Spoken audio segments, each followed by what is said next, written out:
توماس مولر بازیکنی بود که به همه فوتبالیا فهموند که آقا واسه فوتبالیست شدن، واسه یه فوتبالیست خفن بودن، شما لازم نیست که آنچنان سرعت داشته باشی یا آنچنان فیزیک و بدن فوق‌العاده‌ای داشته باشی یا اصلا آنچنان استعدادی حتی داشته باشی.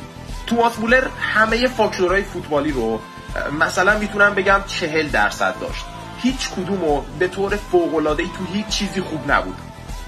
بخوام از بقیه بازیکن‌ها مثلا صحبت کنیم، توماس مولر توی چمپیونز لیگ با اینکه اونقدر نزدیک به دروازه بازی نمی‌کرده 56 گل زده، ولی یه بازیکنی مثل زلاتان با اینکه خب رکن اصلی نوک حمله تیمایی بوده که توش بازی می‌کرده فقط 48 گل زده و این نشون میده که اصلا توماس مولر ببین یه افسانه است تو فوتبال، یعنی واقعا یه افسانه است و کمتر دیده شده، اصلا خیلی کم دیده شده.